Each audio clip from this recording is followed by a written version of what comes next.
नमस्कार, मी नीता किचन मध्ये तुमचं स्वागत आहे। आज मी तुम्हाला 1 कप गव्हाच्या पिठापासून चुरमा लाडू करून दाखवणार आहे। तर हे लाडू किंवा हे मोदक खूपच कमी साहित्यात पटकन होतात आणि चवीला म्हणाल तर माव्याच्या मोदकापेक्षाही खूप जास्त टेस्टी होतात।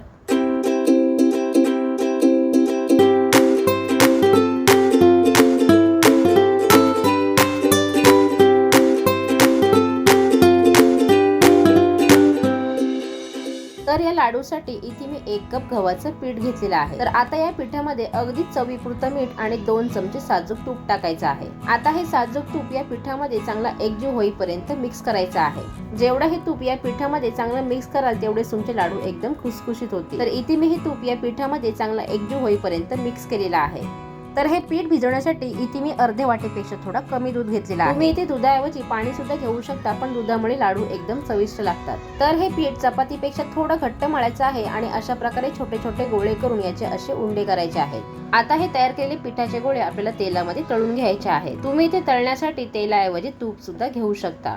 तर हे पिठाचे गोळे गॅसच्या मीडियम टू लो फ्लेमवरच तळायचे आहेत। म्हणजेच आपण जसे गुलाबजाम तळतो त्याप्रमाणे हे पिठाचे गोळे तळून घ्यायचे आहेत। चुकून सुद्धा हे गोळे हाय फ्लेमवर तळायचे नाहीत, नाहीतर मग पिठाचे गोळे बाहेरून करपले जातील आणि आतून कच्चेच राहतील। तर हे पिठाचे गोळे मी 10 ते 12 मिनिटं चांगले तळून घेतलेले आहेत। आता हे पिठाचे गोळे व्यवस्थित शिजले की नाही ते पाण्यासाठी त्यातला एक पीस बाहेर काढायचा आहे आणि अशा प्रकारे तोडून बघायचं आहे। जर पीठ अशा प्रकारे आतून कच्चच असेल तर आणखीन 5 मिनिटं याला तळून घ्यायचं आहे। तर बघा, या पिठाच्या गोळ्यांना अशा भेगा पडल्या आणि याचा रंग असा गोल्डन कलरचा झाला की नंतर हे तेलातून बाहेर काढायचे आहे। तर आता याच तेलामध्ये मी 2 मोठे चमचे डिंक तळून घेणार आहे। डिंक टाकल्यामुळे लाडू आणखीन चविष्ट होतो आणि कुरकुरीत होतो। हा डिंक पूर्णपणे फुलू द्यायचा आहे आणि त्याच्यानंतर तो तेलामधून बाहेर काढायचा आहे।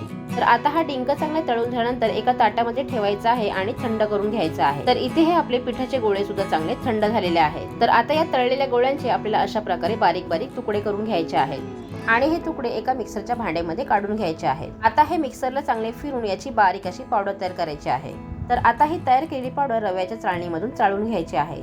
तर इथे हा आपला गव्हाच्या पिठाचा चुरमा तयार झालेला आहे। आता या चुरम्यामध्ये आपल्याला तळलेला डिंक टाकायचा आहे।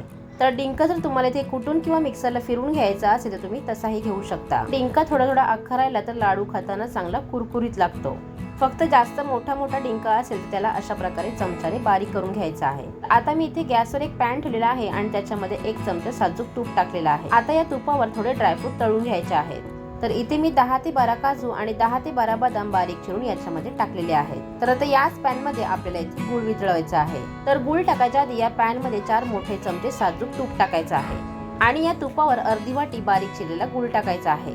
आपण इथे 1 वाटी गव्हाचा पीठ घेतला होता, तर त्या मेजरमेंटने इथे आपल्याला अर्धी वाटी गूळ घ्यायचा आहे। तर हा गूळ आपल्याला फक्त इथे वितळायचा आहे, याचा पाक तयार करायचा नाही।